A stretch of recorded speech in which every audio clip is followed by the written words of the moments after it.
Hello student, welcome to Smooter academy Dehradun. और जैसे कि आप देख रहे हैं थंब में से, ये है हमारा अमेंडमेंट ऑफ द कॉन्स्टिट्यूशन का पार्ट टू। पार्ट वन जो है आप चाहे तो प्लेलिस्ट में जाके देख सकते हैं। तो देखिए, हम लोगों ने amendment of the constitution part one में डिस्कस किया था कि क्या तरीके हैं। यानी कि हमने मेन तौर से तीन तरीकों को डिस्कस किया था, उनके टॉपिक्स को डिस्कस किया था जिससे आप अपने कॉन्स्टिट्यूशन में क्या कर सकते हैं, अमेंडमेंट कर सकते हैं। अब हम समझेंगे कुछ टेक्निकलिटीज अमेंडमेंट को लेकर जो अक्सर आपके एग्जाम में पूछी जाती है। जैसे कि सबसे पहले आप यहाँ पर देख होंगे क्या लिखा हुआ है।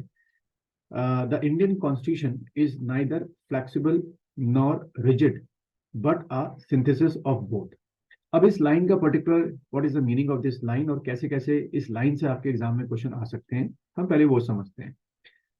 जैसे कि हमने समझा था पिछले आपके लेक्चर में कि आर्टिकल 360 में आप अपने कॉन्स्टिट्यूशन में अमेंडमेंट कर सकते हैं without changing the what the basic structure of the Indian constitution. ठीक है। और मैंने आपको पिछले लेक्चर में बताया था कि जो बेसिक स्ट्रक्चर की जो डेफिनेशन है, जो बेसिक स्ट्रक्चर का जो कॉन्सेप्ट है, वो केशवानंदन भारती केस 1973 के बाद आया था। और टोटल आपके 20 ऐसे पॉइंट्स हैं जो बेसिक स्ट्रक्चर में आते हैं। तो ये तो हो गया क्या, रिजिड के अंदर का हम समझे कि इन बेसिक स्ट्रक्चर को आप चेंज नहीं कर सकते हैं, ना तो डायरेक्टली ना तो इनडायरेक्टली। लेकिन फ्लेक्सिबिलिटी के अंदर क्या आ गया कि इन बेसिक स्ट्रक्चर को छुए बिना अगर आप अपने कॉस्ट्यूम में कोई चेंज करते हैं और इस बेसिक स्ट्रक्चर के पॉइंट्स पे कोई असर नहीं पड़ता है, तो उस तरीके का अमेंडमेंट जो है वो अलाउड है। तो हम क्या बोलेंगे, फ्लेक्सिबल। यानी कि बेसिक स्ट्रक्चर अगर चेंज नहीं हो रहा है आपके अमेंडमेंट करने से, तो हम बोलेंगे वो फ्लेक्सिबल हो गया। और अगर आपके यानी कि पार्लियामेंट के अमेंडमेंट करने से बेसिक स्ट्रक्चर में कोई चेंज आ रहा है या प्रभाव या इफेक्ट आ रहा है, तो हम बोलेंगे वो रिजेक्ट हो गया, यानी कि ऐसा अमेंडमेंट नहीं माना जाएगा।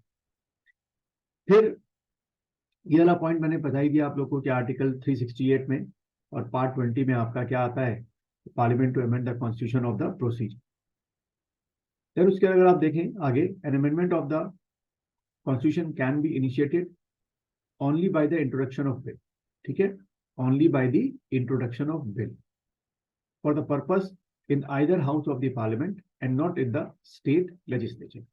इसका मतलब ये हो गया कि जब भी आपको कॉन्स्टिट्यूशन में अमेंडमेंट करना है, जब भी पार्लियामेंट को कॉन्स्टिट्यूशन में अमेंडमेंट करना है, तो वो बिल के फॉर्म में ही अमेंडमेंट होगा, और या तो वो बिल लोकसभा में आएगा या तो आपका राज्यसभा से शुरू होगा।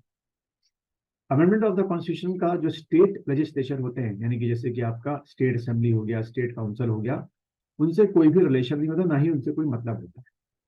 इंट्रोडक्शन के मामले की बात है, the bill can be introduce either by minister or by a private member and does not require a prior permission of the president। ये भी एक बहुत इंपॉर्टेंट पॉइंट है। जैसे मनी बिल इंट्रोड्यूस करने से पहले प्रेसिडेंट की क्या होती है, परमिशन रिक्वायर्ड होती है। लेकिन यहाँ साफ साफ लिखा हुआ है कि जो कॉन्स्टिट्यूशन अमेंडमेंट बिल है, वो या तो मिनिस्टर साहब भी इंट्रोड्यूस कर सकते हैं, या उनके सिवा जो भी मेंबर होते हैं, हम क्या बोलते हैं, प्राइवेट मेंबर बोलते हैं, वो भी इंट्रोड्यूस कर सकते हैं। और उसके लिए प्रेसिडेंट की जो पहली परमिशन ली जाती है वो जरूरत नहीं।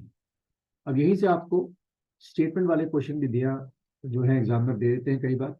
वो ऐसा स्टेटमेंट दे देंगे जैसे कि the amendment bill should be required prior permission of president and then introduce in the house. अगर ऐसा कुछ लिखा हुआ है स्टेटमेंट, तो स्टेटमेंट पूरी तरीके से क्या होगा बच्चों, गलत स्टेटमेंट। फिर उसके बाद the bill must be passed in each house by A special majority. Lok Sabha में पास होना चाहिए बाय स्पेशल मेजोरिटी, फिर राज्यसभा में पास होना चाहिए बाय स्पेशल मेजोरिटी। अगर वहां पे सिंपल मेजोरिटी लिखा होगा आपके स्टेटमेंट में, तो वो गलत होगा। ठीक है, ये आपको ध्यान में रखना है। फिर उसके बाद each house must pass the bill separately by vision of the constitution. It must also be ratified by legislature of half of the state by simple majority। ये वो जो तीसरा तरीका मैंने आपको बताया था कि कुछ ऐसे मैटर से जब आपके क्या होते हैं कि स्पेशल मेजोरिटी चाहिए होती है, प्लस 14 स्टेटों की, मिनिमम 14 स्टेट्स की कंसर्न चाहिए होती है, उसकी बात कर। फिर the president must give his और हर असेंट टू द बिल। ये वाला पॉइंट में ये कहा गया है कि जो प्रेसिडेंट है, neither he can what return the bill,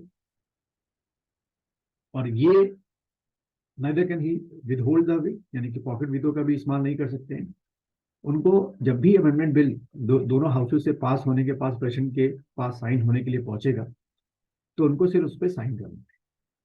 और ऐसा एक हमारे अमेंडमेंट किया गया, 24th अमेंडमेंट किया गया 1971 में, जिसमें मैंडेटरी हो गया कि प्रेसिडेंट ऐसी कोई भी चीज या कोई भी चीज बीच में जो है बाधा नहीं कर सकते, यानी कि पॉकेट वीटो का इस्तेमाल करना या उसको रिटर्न करना।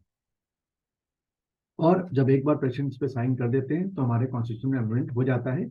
लेकिन एट लास्ट तब भी अगर जो जुडिशरी यानी कि सुप्रीम कोर्ट है उनको ऐसा लगता है कि इस अमेंडमेंट से किसी भी तरीके से बेसिक स्ट्रक्चर में इनडायरेक्टली, डायरेक्टली तो आप छोड़ दीजिए, सवाल ही पैदा नहीं होता, लेकिन इनडायरेक्टली अगर असर पड़ रहा है तो वो अमेंडमेंट क्या हो जाता है, नल एंड वॉइड हो जाता है।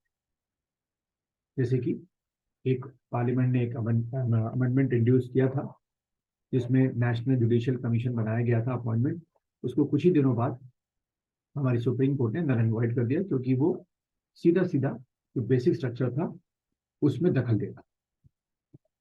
तो ये था आपका second part, amendment of the constitution. और यहाँ एक और चीज आपको समझनी है कि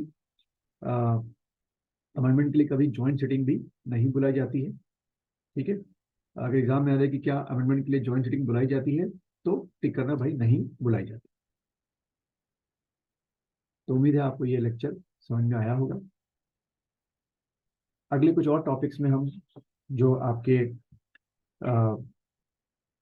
लक्ष्मीकांत की जो और इम्पोर्टेंट टॉपिक्स हैं इंडियन पॉलिटी के, हम लक्ष्मीकांत के सेवंथ एडिशन के, वो कुछ और टॉपिक हम लोग कवर करेंगे जो आपके आने वाले आपके आईएएस या आईपीएस या आईएफएस या यूकेपीएससी के प्रीलिम्स के एग्जाम में आ सकते हैं, या सीडीएस या एसी के एग्जाम में भी आ सकते हैं।